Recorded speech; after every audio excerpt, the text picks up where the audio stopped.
Police Benevolent Association, Patrick Hendry.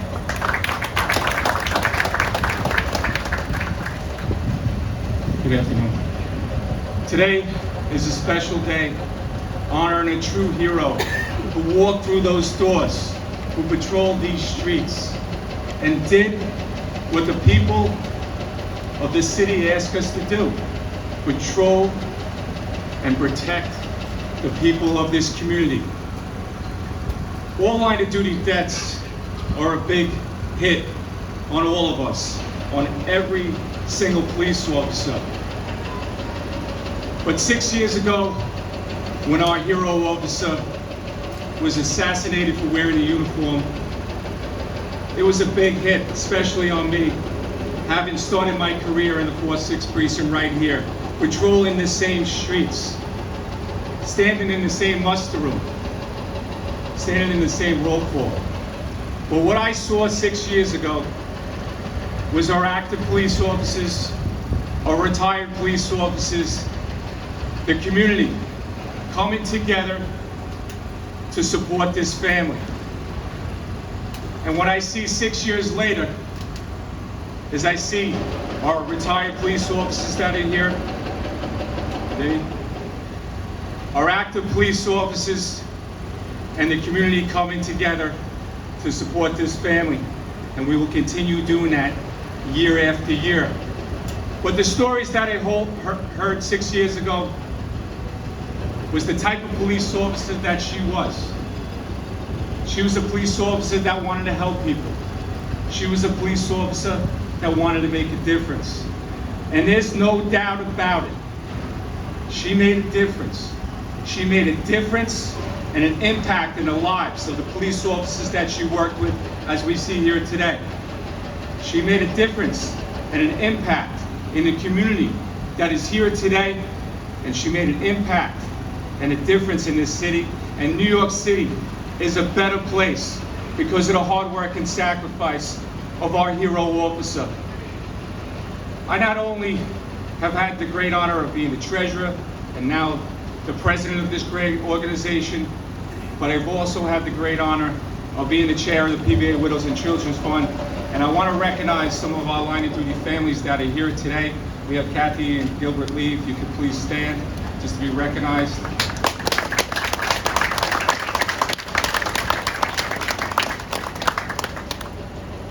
As we all know, it's been incredibly difficult to be a police officer over the last couple of years and many, many years, as our profession has been under attack, to say the least. But I say this: I believe it is more important than ever that we continue to honor our hero police officers like we are doing here today. By all of you being here today, we are sending a message to this family that we will never forget the sacrifice that our hero officer, Officer Familia, made for the 4-6 precinct, for this community that she served, and this city that she served. And again, I want to thank you for all being here today. I want to especially thank the retired officers for being here, our community for supporting this family. We will never forget our hero officer. Thank you.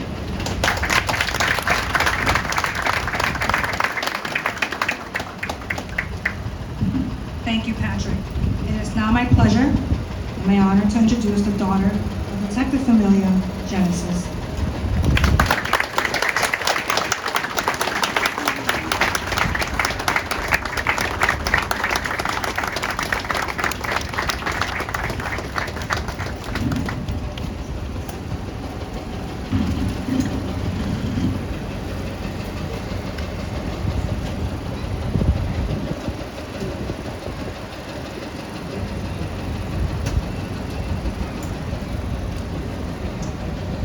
Good afternoon, everyone. Thank you all for coming this afternoon to not only remember my mother, but also to support myself and the kids and my family today. The last couple of days, this entire week, leading up to today, the next day is the following. 6 years ago, literally feels like yesterday. I remember vividly the last day that I saw my mother, which was 6 years ago yesterday. I vividly remember the highway cop who came and picked me up just hours after I had said goodbye to my mother, after we said we love you, we'll see you tomorrow. I remember being alone, being raced to the hospital, being told that my mother was hurt,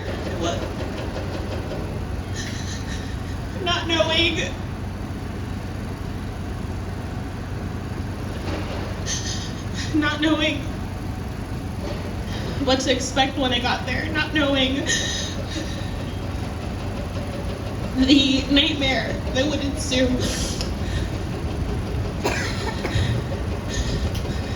Many of the police officers here who risk their lives every day, who see some of the most heinous, horrific things imaginable. I had to walk into a hospital room alone, where my mother lay dead in front of me, disfigured. Anyone here whose uniform knows exactly what someone who's been shot in the face looks like immediately after. And I had to see my dear mother, who was my best friend, my very best friend, who was our only parent.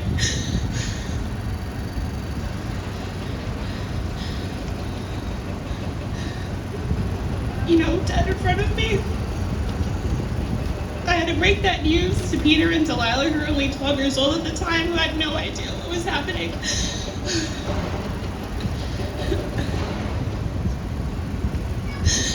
This week would be the week that I had to plan her funeral, where everything was set in motion when my world had been destroyed. I then had to make all these decisions at only 20 years old, with 2 kids who I now needed to raise on my own, that I helped my mom take care of when she was around. These are all the memories that flood my mind. Not only from time to time, there's not a single day that I don't shed a tear for my mother, who didn't deserve this.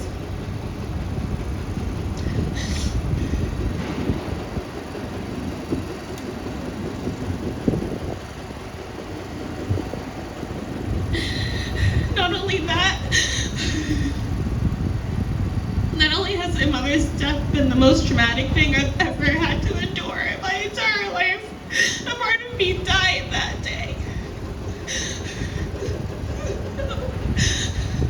But the nightmare continued on top of all of that, for all of us. With so many things that came up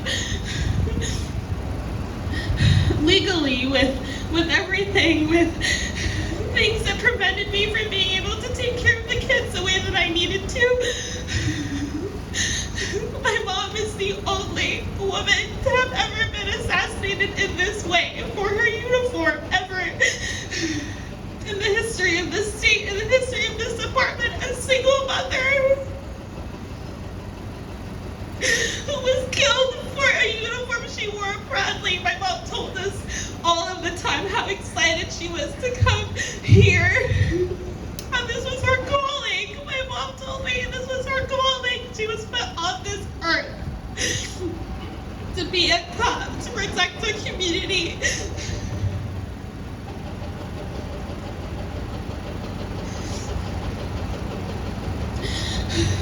Little did my mom know, not only would we suffer daily from her loss, from her being torn away from us,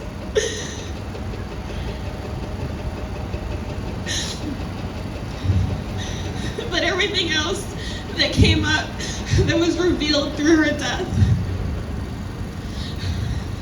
Like us, like me, not being able to access most of these death benefits to take care of the kids, that was another layer of trauma, of hardship, of difficulty, of daily suffering.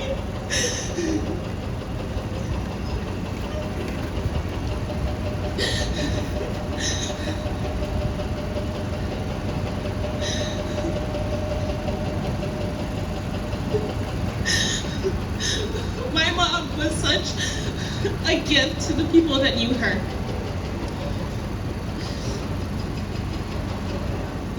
The people who lived in this community, the people that she met at the academy. My mom would tell me, you know, Genesis, the police department, we're like a family. No one understands what we go through but us. No one understands what we have to deal with, what we see. Only the people who wear my uniform, my blue family. There were so many stories that she would tell us about her days on patrol. My mom would always say, you know what, I hate being inside. I like being outdoors. My mom was a great cop. I don't need to be one to know that. It's just the way that everyone here came to support, like every year. Who still check up on me years later. Who may not even have known her, but know her through our stories.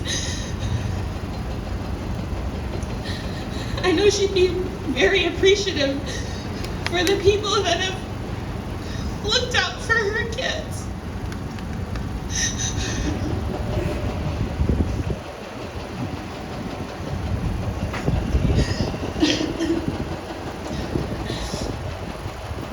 We're the only orphans ever, true orphans, double orphan children who have just us. At the end of the day, the kids only have me.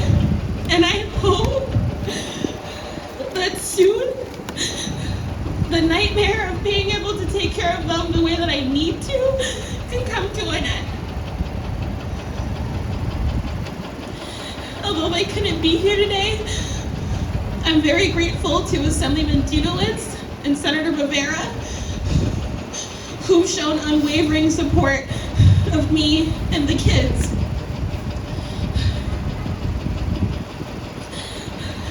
With everything additionally that I have to endure, that I've had to protect the kids from.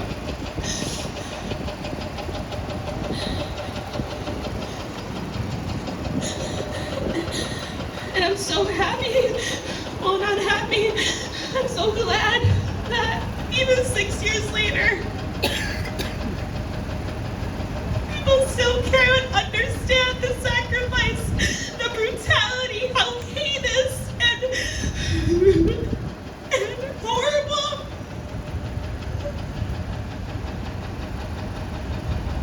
how twisted and dark my mother's brutal killing was.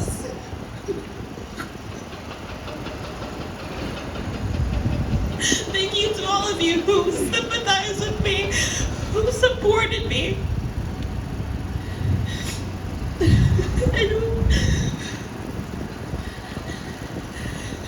who have been there for me when things have been the darkest. So I want to thank you all for coming today, again, and for keeping your promise to never forget.